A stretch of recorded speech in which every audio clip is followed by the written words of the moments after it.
Bonjour à tous, aujourd'hui on est chez Perla, on va visiter sa cuisine et on nous accueille sur un tapis rouge.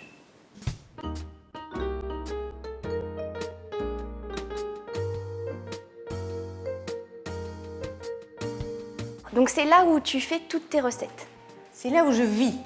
Je ne fais pas que mes recettes, c'est là que je vis et que je travaille effectivement pour préparer mes plats.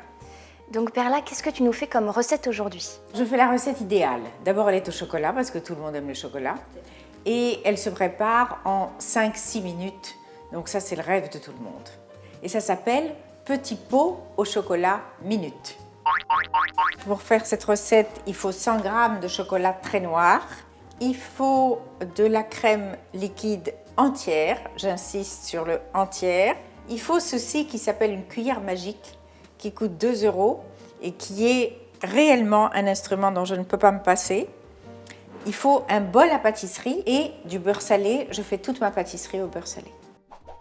Eh bien, on découpe le chocolat en tout petits morceaux. Plus on le coupe petit, et moins il faudra le laisser au micro-ondes, ce qui est une sécurité, parce que le chocolat ne doit jamais bouillir. Pour toi, chère amie marmitonaute, Perla a une astuce.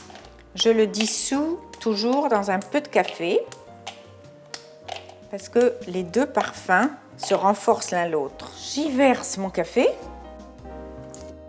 et hop, au micro-ondes. Avec Perla, la tension est à son comble. Est-ce que le chocolat bout ou pas? Et non. La cuillère magique qui opère. Et maintenant, il faut que nous chauffions à nouveau un petit peu. Avec la cuillère magique, c'est un jeu d'enfant. Le secret de cette recette, c'est simplement que la crème et le chocolat soient parfaitement homogènes. Quand les petites bulles commencent à apparaître sur le bord, c'est bon.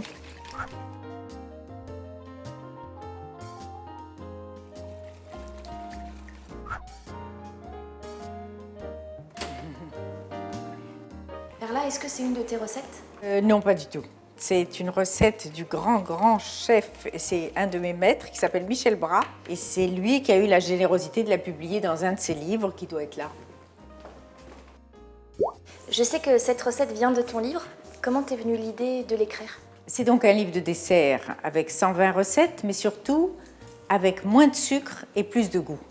Parce que j'ai un mari qui est extrêmement gourmand, qui est très mince, et au fur et à mesure des années, j'ai fait des tas d'essais de recettes avec moins de sucre et je me rends compte que ça fait vraiment plus de goût.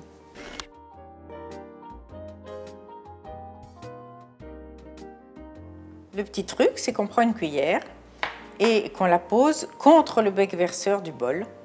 Et voilà, ça permet de ne pas avoir des petites gouttes un peu partout qui traînent.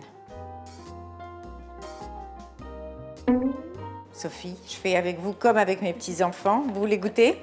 Bah oui, je veux bien. C'est bon. C'est très bon. J'ai l'impression d'avoir 4 ans. Si comme Georges, tu aimes cuisiner, eh ben abonne-toi à la chaîne Marmiton. Qu'est-ce qu'on leur dit, Georges? Tu likes, tu partages, tu aimes, tu donnes du love. Tu es gentil, Georges. Tu es gentil. Si tu as aimé ma recette, tu peux la retrouver dans mon livre, dessert, et partage la vidéo. S'il reste du chocolat? Non, je sais pas.